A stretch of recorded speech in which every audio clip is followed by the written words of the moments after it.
Vous êtes chez Tartampion, salut à tous. Aujourd'hui, je vous présente les cartes du jeu Winter Kingdom car il n'est pas en français, donc ça me permettra de faire un point sur les différentes cartes du jeu que vous allez pouvoir rencontrer. Allez, c'est parti, je vous les présente. On commence tout de suite avec les cartes de type terrain. Il y en a 30 dans le jeu. Alors même si elles n'ont pas de texte à lire, donc pas d'intérêt à traduire, eh bien c'est important quand même de les présenter. Dans le jeu, vous avez 11 types de terrain et dans les cartes, on va retrouver les fleurs, la prairie, la toundra, on va retrouver également le sommet, la neige et la forêt. Ça, c'est des terrains qui vont être constructibles et représentés par les cartes. Mais il existe un autre type de terrain constructible, c'est la glace. Eh bien, vous ne le retrouverez pas dans les cartes terrain. On ne pourra construire une maison que grâce à des actions spéciales. Et il y a ensuite 4 autres types de terrains, mais qui eux ne sont pas constructibles. C'est le tunnel, le château, le village et les montagnes. Donc en tout,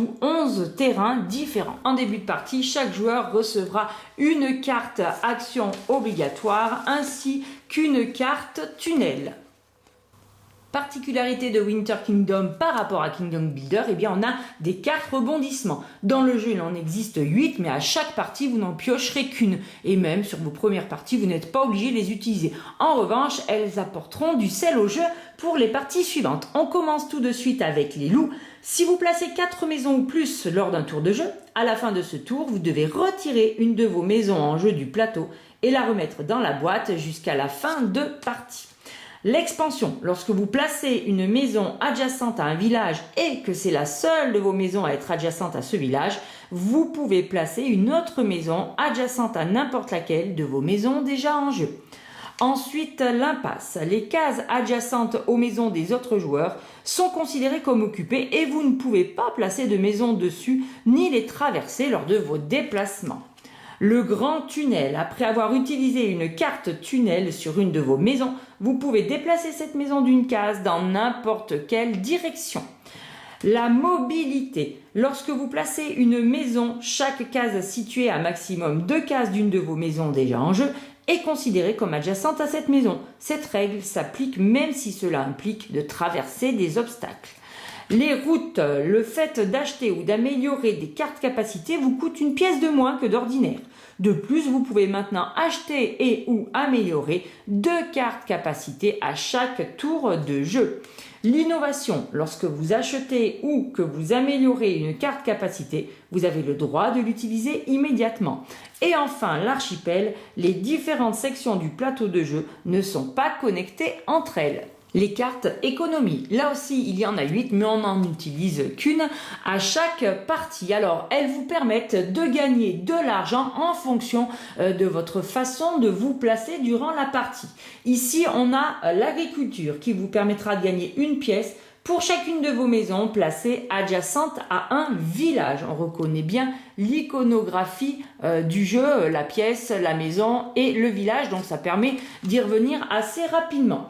Ici, ce sont les armes. Vous gagnez une pièce pour chacune de vos maisons placées adjacentes à au moins un de vos forts.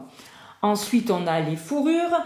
Début de partie, vous choisissez tous ensemble une section de plateau de jeu, à l'exception de celle du milieu, qui sera considérée comme le plateau du haut lors du décompte final. Et vous aurez une pièce pour chacune de vos maisons placées sur la section du plateau de jeu du haut.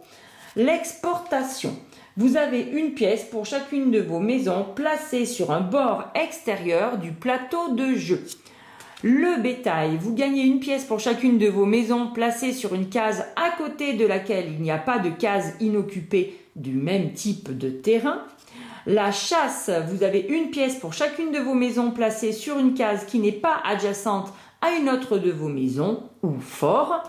Le marbre, vous avez 2 pièces si vous placez les 3 maisons de votre action obligatoire en une ligne droite continue.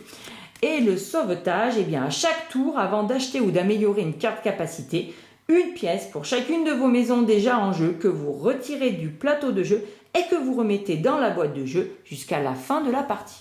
Les cartes Winter Kingdom, alors il y en a 18 en tout dans la boîte, mais à chaque partie on n'en pioche que 3. Ce sont des objectifs à compléter pour gagner des points de victoire en fin de partie, donc vous voyez la rejouabilité que vous pouvez avoir d'une partie à l'autre.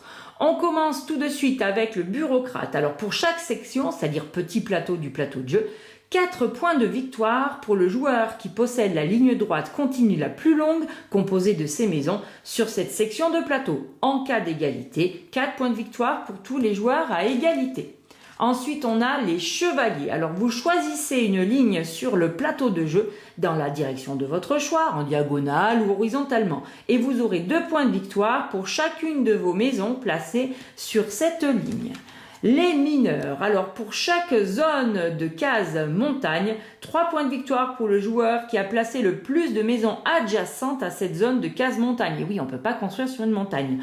En cas d'égalité, 3 points de victoire pour chacun des joueurs à égalité. Ensuite, on a les alpinistes, 2 points de victoire pour chaque village relié de façon continue par vos maisons à une case montagne. Les solitaires, eh bien vous aurez 1 point de victoire pour chacune de vos maisons situées sur un groupe composé de 3 ou moins de vos maisons. Donc, il ne faut pas faire de trop gros attroupements. Ici, on a l'amoureux de la nature. 1 point de victoire pour chacune de vos maisons adjacentes à au moins 2 cases montagne et ou glace. Les disciples, vous aurez 1 point de victoire pour chacune de vos maisons situées dans une ligne droite continue composée d'au moins 4 de vos maisons, quelle que soit la direction de la ligne. Les foules, vous aurez 2 points de victoire pour chacune de vos maisons situées dans votre deuxième groupe de maisons le plus grand. Ensuite, on a l'éclaireur, vous aurez 3 points de victoire pour chaque château relié de façon continue par vos maisons au bord de la section de plateau de jeu sur laquelle il se trouve. Ensuite, on a les voyageurs. Vous aurez 2 points de victoire pour chaque bord extérieur du plateau de jeu sur lequel est placée au moins une de vos maisons. Les vagabonds. Alors, en début de partie, vous allez choisir une des 3 directions du plateau de jeu. Et il y aura 2 points de victoire pour chaque ligne du plateau de jeu dans la direction choisie qui comporte au moins 2 de vos maisons. Les mondains, 1 point de victoire pour chacune de vos maisons adjacentes à au moins 3 autres maisons, les vôtres ou celles des autres joueurs. Les paysans, vous aurez 1 point de victoire pour chacune de vos maisons sur chaque section de plateau avec un maximum de 5 points de victoire par section de plateau. Et on ne va pas non plus se gaver. Les spéléologues, 1 point de victoire pour chacune de vos maisons adjacentes à une case tunnel ou située au maximum à 2 cases d'une case tunnel.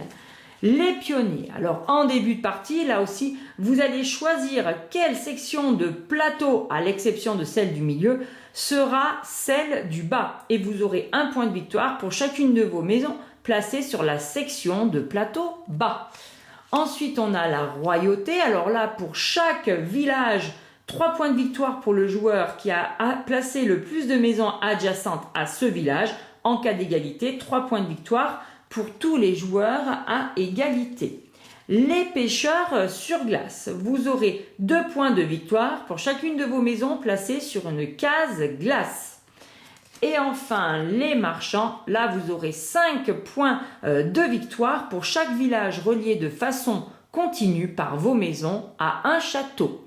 Voilà, alors je vais faire une autre vidéo pour vous présenter les cartes capacités du jeu, car il y en a quand même beaucoup avec des spécificités. Comme ça, on n'aura pas une vidéo trop longue. Alors je vous dis à tout de suite, bien évidemment. Je vous ferai un petit lien dans un coin de l'écran pour voir cette vidéo si vous voulez les enchaîner.